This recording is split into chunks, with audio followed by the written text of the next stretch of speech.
श्री राधा कृष्णाय नमो नमः।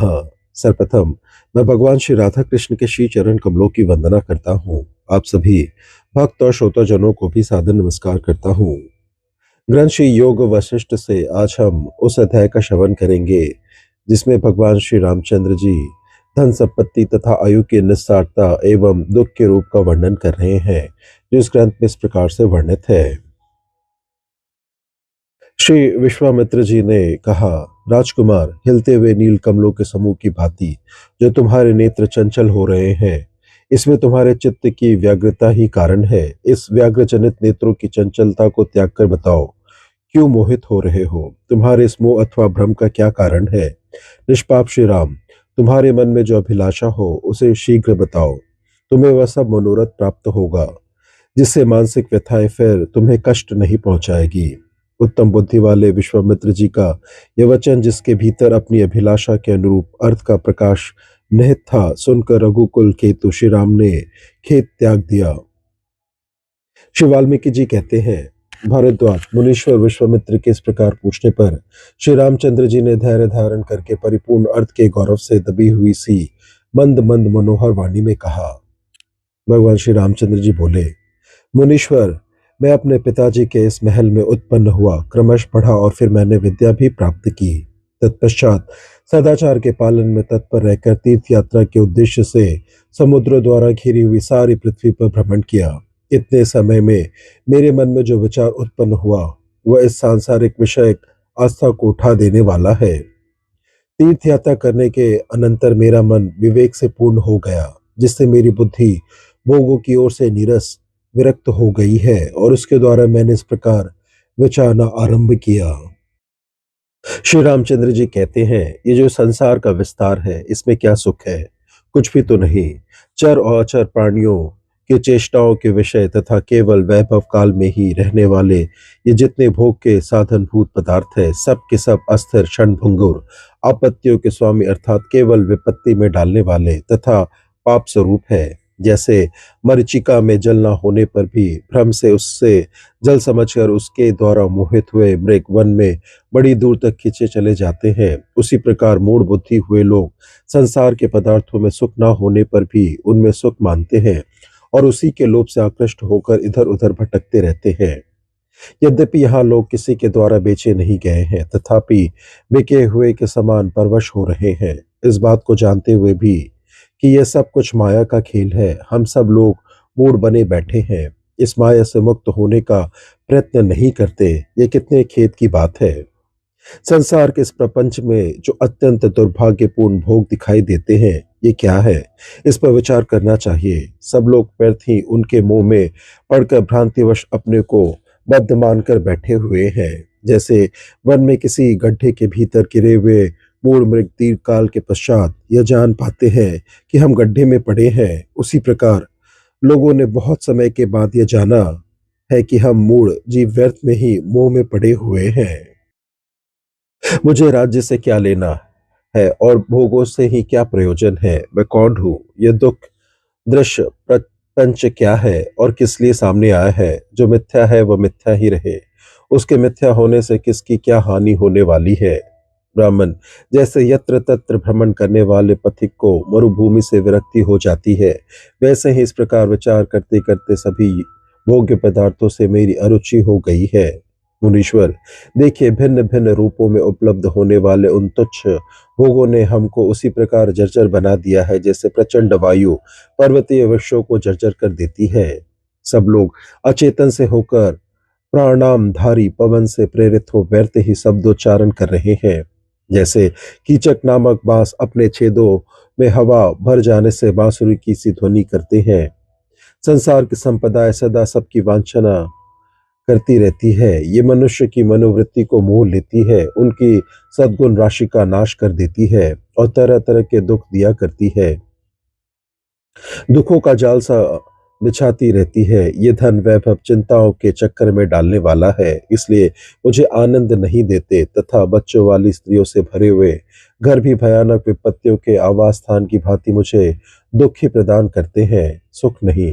उन्हें जैसे बांस और तिनकों से आच्छादित गर्त में गिरने के कारण प्राप्त होने वाले क्षुधा पिपासा आदि दोषों का तथा बंधन आदि दुर्दशाओं का विचार करते रहने से बंधे हुए हाथी को भी कभी सुख नहीं मिलता, उसी प्रकार देह आदि पदार्थों की क्षण भंगुरता के कारण उनमें अनेक प्रकार के दोषों और दुर्दशाओं का स्मरण करके मेरे मन को भी शांति नहीं मिल रही है।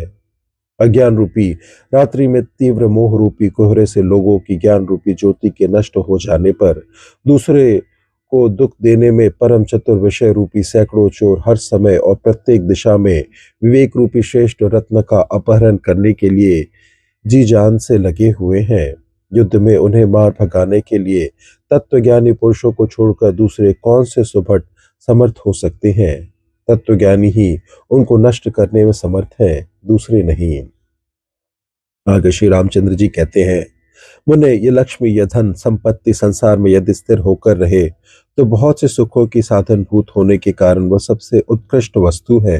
यह मूल मनुष्यों की ही कल्पना है, वास्तव में ना तो वह कभी स्थिर रहती है और न उत्कृष्ट ही कहलाने योग्य है, क्योंकि वह सबको व्योम में ही डालती रहती है। अतः विषयों की भांति वह भी निश्चय ही अनर्थ की प्राप्ति कराने वाली है। जैसे नदी से असंख्य चंचल तरंगे प्रकट होती है और वायु की सहायता से बढ़ती रहती है, उसी प्रकार इस श्री अथवा संपत्ति से बहुत सी चिंता रूपिणी पुत्रियां उत्पन्न होती है और विविध दुष्ट भाव द्वारा वृद्धि को प्राप्त होती है।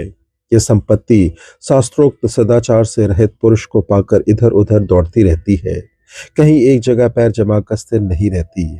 यह मूढ़ संपत्ति किसी गुणवान पुरुष के द्वारा बड़े दुख से उपार्जित होने पर भी प्राय उसके उपभोग में नहीं आती और राजाओं की प्रकृति के समान श्रेष्ठ पुरुष की उपेक्षा करके भी गुण अवगुण का विचार किए बिना ही जो कोई भी अपने पास रहता है उसी का अवलंबन कर लेती है। लोग तभी तक अपने और परायजनों के प्रति शीतल मृदुल दया उदारता स्नेह आदि संपन्न बने रहते हैं जब तक कि वे प्रबल वायु के वेग से बर्फ की भांति धन संपत्ति के द्वारा कठोर एवं दुस्सह नहीं बना दिए जाते। जैसे मुट्ठी भर धूल मणियों को मलिन कर देती है, उसी प्रकार धन संपत्ति ने बड़े बड़े विद्वान शूरवीर कृतज्ञ सुंदर और कोमल स्वभाव वाले पुरुषों को भी मलिन कर दिया है। भगवान, धन संपत्ति सुख देने के लिए नहीं दुख देने के लिए ही बढ़ती है। जैसे विष की बेल सुरक्षित रखी जाए तो मौत ही देती है, उसी प्रकार धन संपत्ति की रक्षा करने पर भी वह विनाश का ही कारण होती है।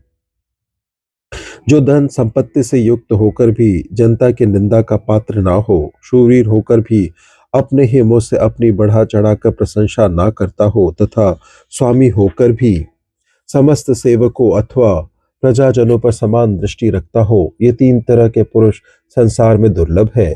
यह धन संपत्ति दुख रूपी सर्पों के रहने के लिए विषम भयंकर और गहन दुर्गम गुफा है तथा महान मोह रूपी गजराजों के निवास के लिए विंध्याचल की विशाल तटभूमि है। अर्थात यह महान दुख देने वाली और महान मोह से आवृत करने वाली है। सत्कर्म रूपी कमलों को संकुचित करने के लिए यह रात्रि के समान है, दुख रूपी कुमुदों के विकास के लिए चांदनी का काम करने वाली है तथा उत्तम दृष्टि श्रेष्ठ बुद्धि रूपी दीपक को बुझाने के लिए वायु के तुल्य है।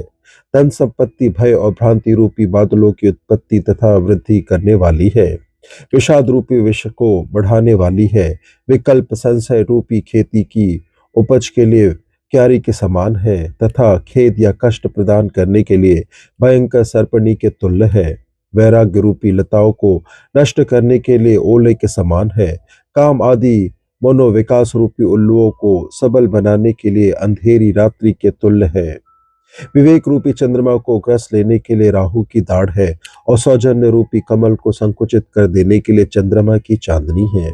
इतना ही नहीं, यह इंद्रधनुष के समान क्षणस्थायी विविध रंगों के कारण मनोहर जान पड़ती है तथा बिजली के समान चपल एवं उत्पन्न होते ही नष्ट हो जाने वाली है।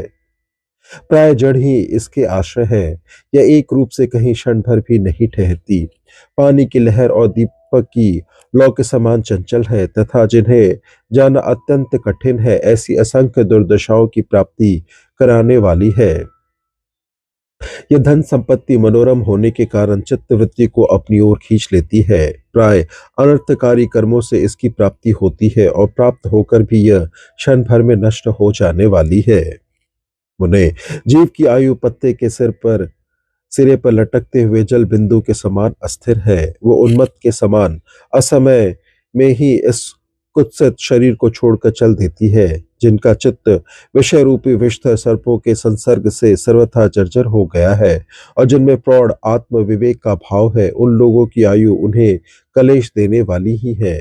जो जानने योग्य वस्तु पर ब्रह्म परमात्मा को जान चुके हैं और उस अपरिच्छिन्न ब्रह्म पद में प्रतिष्ठित है, ऐसे महापुरुषों की आयु लाभ हानि एवं सुख दुख में चित्त को समान भाव से सुस्थिर रखने वाली होने के कारण सुखदायिनी है। महर्षि, हम लोग नपे तुले आकार वाले शरीर में ही यह आत्मा है ऐसा निश्चय किए बैठे हैं। अतः संसार रूपी मेघ के बिजली के समान चमक कर विलुप्त हो जाने वाले इस क्षण भंगुर आयु में हम सुखी नहीं है। शरद ऋतु के छटपुट बादल, तेल रहित दीपक तथा जल के तरंगे के समान चंचल आयु गई हुई सी ही दिखी जाती है। तरंग को जल आदि में प्रतिबिंबित चंद्रमा को, विद्युत पुंज को, आकाश कमल को हाथ से पकड़ने का तो मैं विश्वास रख सकता हूँ, परंतु इस अस्थिर आयु पर मेरा कोई भरोसा नहीं है। असंभव बातें भी भले ही संभव हो जाए, पर आयु को पकड़े रखना असंभव है। जैसे खच्चर दुख भोगने के लिए ही गर्भ धारण की इच्छा करती है, उसी प्रकार जिसका मन विश्रांत या तृष्णाओं से अत्यंत उपरत नहीं है, ऐसा मूर्ख मनुष्य कष्ट उठाने के लिए ही व्यर्थ आयु का विस्तार अधिक काल तक जीना चाहता है। ब्राह्मण, इस संसार चक्र में जो देह रूपी लता है, यह सृष्टि रूपी समुद्र के जल का विकारभूत फेन ही है, क्योंकि उसी के समान अत्यंत अस्थिर है। अतः इसमें अधिक काल तक जीवित रहना मुझे अच्छा नहीं लगता।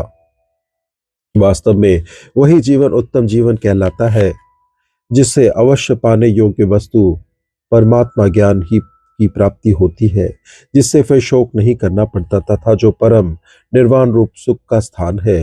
यो तो वृक्ष भी जीते हैं, पशु और पक्षी भी जीते हैं, परंतु वास्तव में उसी पुरुष का जीवन सफल है जिसका मन मन के द्वारा जीवित ना रहे, अमनी भाव को प्राप्त हो जाए। संसार में उन्हीं जीवों का जन्म लेना सफल है और उन्हीं का जीवन श्रेष्ठ है जो फिर यहाँ जन्म नहीं लेते।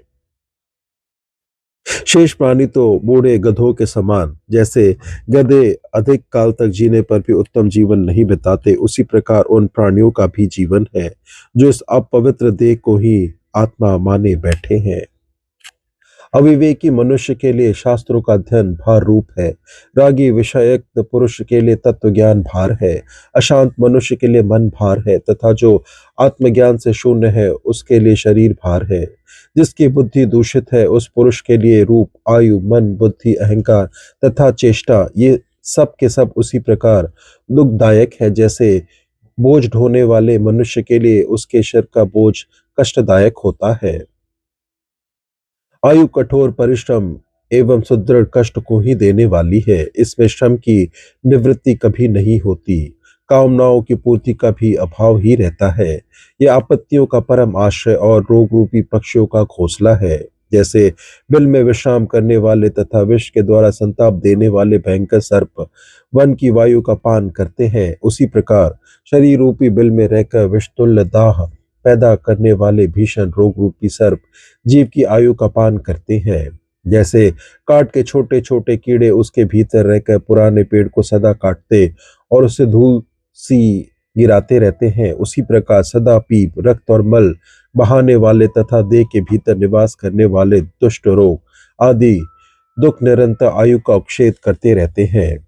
जैसे बिल्ली चूहे को शीघ्र निगल जाने के लिए उत्कट अभिलाषा के साथ निरंतर उसकी ओर ताकती रहती है, उसी प्रकार मृत्यु भी आयु को अपना ग्रास बनाने के लिए ही सदा उसकी ताक में बैठी रहती है। इस संसार में यह आयु जिस प्रकार स्थिरता और सुख के द्वारा सदा के लिए परित्यक्त अत्यंत तुक्ष गुणहीन तथा मृत्यु का भाजन है, वैसी दूसरी कोई वस्तु नहीं है। इस प्रकार से ग्रंथ श्री योग वशिष्ठ में भगवान श्री रामचंद्र जी ने धन संपत्ति तथा आयु की निस्सारता एवं दुख रूप का वर्णन किया है। श्रवण करने के लिए और अपना बहुमूल्य समय देने के लिए आपको धन्यवाद। त्रुटियों के लिए क्षमा प्रार्थी हूँ। श्री राधा कृष्णाय नमो नमः।